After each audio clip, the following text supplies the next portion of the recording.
everyone, it's Stacey. Welcome to Quilt Club with Stacey Lee. Thank you so much for joining me today. I'm really excited because this is the beginning of our summertime quilting project. Now today I'll be showing you how to make a log cabin block, and for some of you you've chosen to do it as part of a swap with me, and for others you've chosen to make the blocks at home and make your own quilt. But whatever you've chosen to do, it's the perfect summertime project and I can't wait to get started with you. Okay, for your block you're going to need 11 different fabrics, and if you're doing the swap we did set a few rules, and I think the rules are perfect anyway even if you're not doing the swap. Our rules for the group were bright, happy, summer colours, no black and yellow in the centre. Now yellow in the centre represents a light on in the cabin or a welcoming light, and traditionally some people also used red, and that represented the heart of the home. But for us we're going to be using a yellow centre. And also traditionally you'd go from dark to light. So I've asked that you go from dark to light and then the light outside edges to be almost completely white. So with that explained, let's get cutting. So I'm just going to give all my fabrics a press, and that's going to help me get much nicer cuts. And I do have a video on this about preparing your fabric for quilts. You can check that if you'd like to know a little bit more about using starch and steam and what have you. The link is above. Now this is my yellow fabric, and although I don't have any other yellow in the fabrics that I've chosen, this is going to work perfectly and really be pulled in because we do have the purple specks and the peachy pink specks, and that's why this fabric will work perfectly even though I have no other yellow, because these little specks are going to pull it all in together. So press all your fabrics and then we'll begin cutting. Okay, so I've given all my fabrics a good press and I've laid them out, and I'm coming from light to the center of yellow and then out to the dark. And what I have done is I've labeled them so I don't get confused when it comes time to cutting, and I'll know exactly what size I need to cut them at. And so for example, if this is B, I know it's this piece, C is this piece, and then I can just check that I'm happy with how they're all going to sit within my pattern here for our log cabin block. And you might be wondering why my letters aren't in alphabetical order, and that's because I've got them in the colorway order. So if we look at A is for yellow, and then we're coming this way for the darker colors, which is here. And then again, if we look at the A, which is a yellow, then we've got the lighter colors going that way, which are these fabrics here. So what I've done is I've labeled them alphabetically in the order that we'll be sewing them together. So for example, we'll be starting with the yellow, and then we'll take B and we'll sew them together. Then we'll take the C and sew that on. Then we'll take D and sew that on. And we'll continue around anti-clockwise until we've sewn all the blocks, or rather the pieces or the logs together, until we've finished this block. So another option to see how your fabrics will look when they're laid out on the block could be just to cut off a little slither perhaps from your selvage and stick them on where you'd like them to be on the corresponding pieces here, and check how you like it. And once you're happy, you could then label each of your fabrics to how you want to be sewing them together. Okay, so now we're going to start cutting, and don't forget these labels are also telling us exactly what size we're going to be cutting our pieces at.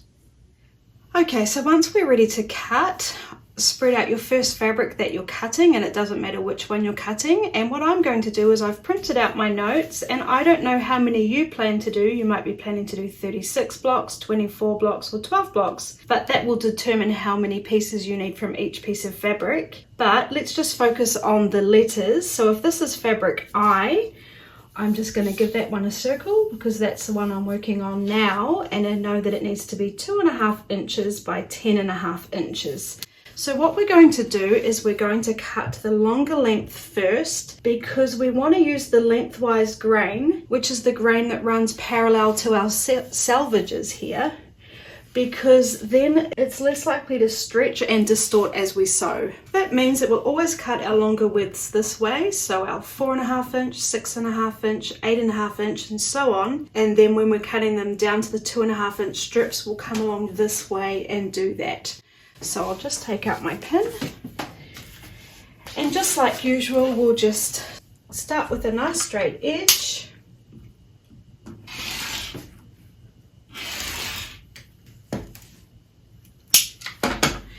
and I want to cut this one at 10.5 inches wide.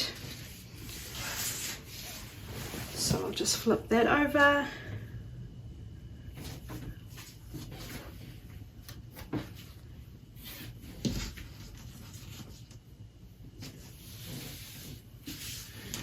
And then we'll line that up at 10.5 inches.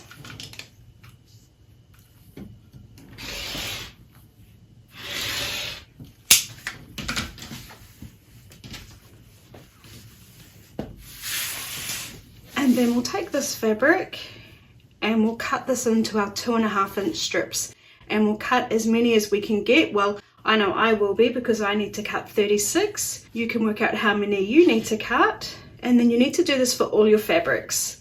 So what I did here on my note was I just circled the one I'm working on, and when I've cut it I'm going to tick it, and I'm going to do that for all of my fabrics so that I don't get into a pickle and get all mixed up and cut any of my fabrics to the wrong size.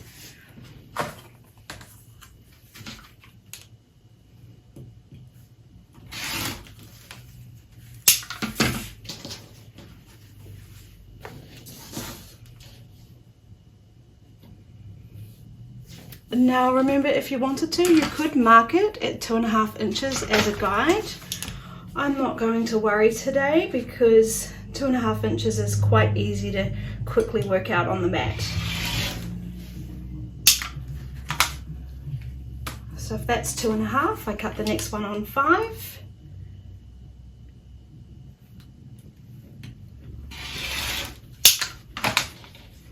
Then I do 7.5. And so on.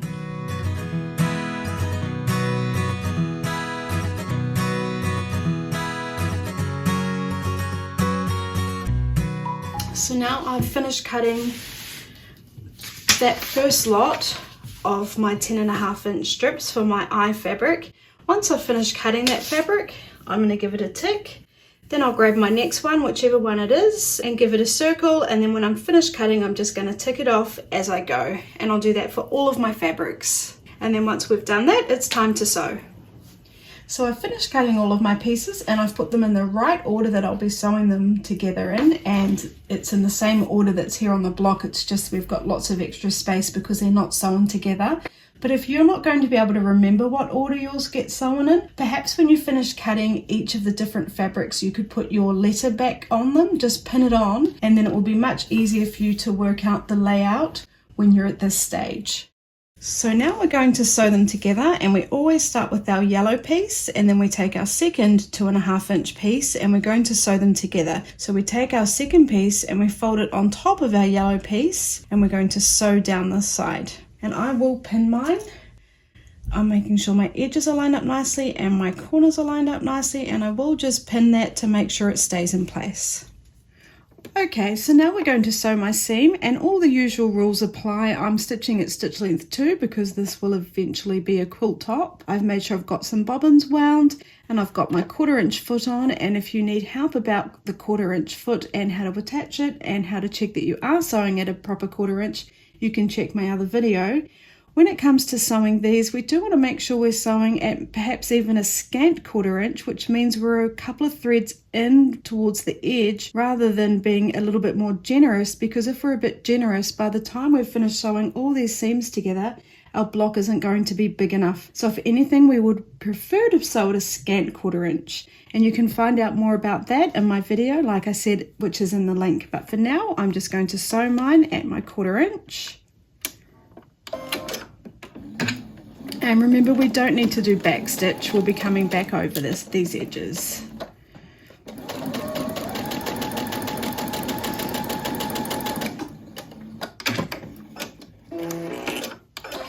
And we will be setting the seams and pressing after we've sewn every seam.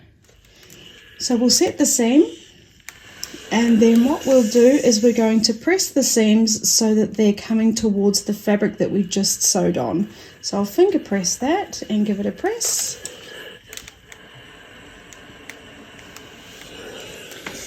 And then we'll sew on our next piece. Okay, so now we're going to attach our next piece. So what we need to do is make sure that the piece we just sewed on is on top. We've got the seam that we just sewed here to the right. We open it up and we turn it clockwise. we take our next piece and we're going to sew them together. So I'll fold this piece on top and we'll sew down here. So I will again use a couple of pins. I'm going to line up those corners, line up the corners here, line up the edge, and I'll just put in 2 pins.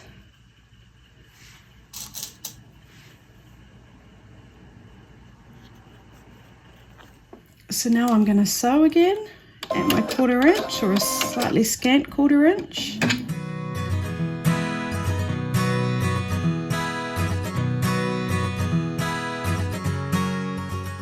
And then we'll press again. So I'm setting those seams again. And then I'm opening it up so that those seams are facing towards this new fabric. Finger pressing and pressing that. And then we'll sew on our next piece. So now we're ready to sew on our next piece. The piece that I just sewed on is on the top here. I've got my stitches to the right. I'm going to open that up and turn it clockwise, and then I'll take my next piece and we'll be sewing it on like that. So I'll fold it over onto the top and I'll place some pins in, lining up those edges and corners.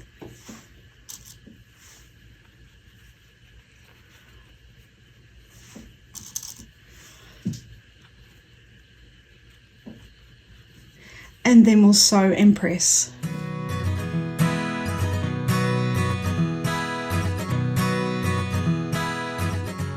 So now we're going to attach our next piece, which is this piece. So I've got the piece that I just attached. We can fold that back over on the top, make sure our stitches are to the right. Then we'll open it up and we'll turn it clockwise. And we'll be attaching this next piece onto this side. So I'll fold it over on top, and then I'll line up those corners again and all the edges and pin, sew and press.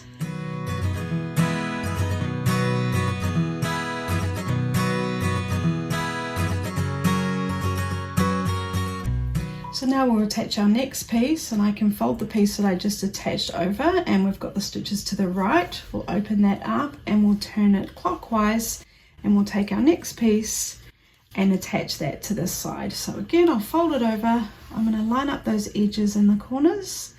I'll pin, sew and press.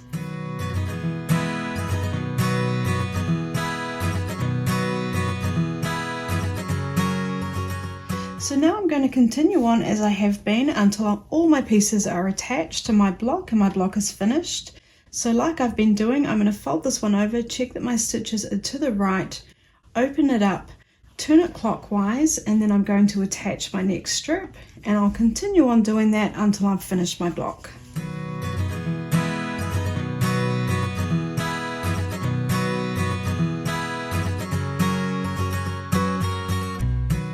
So now I've finished my block, what we need to do is measure them, and they need to be 12.5 inches square. And it's at this point you need to do your first block and check that it is turning out to be the right size. Because if it's a little bit small, that means that your 1/4 inches are not correct, and I'm afraid you'll have to try and do it again and get them to the right size so that they do turn out to be 12.5 inches square. If yours is slightly bigger, which means you've probably done a very scant seam, which means they weren't quite 1/4 inch, you can trim them down to 12.5 inches.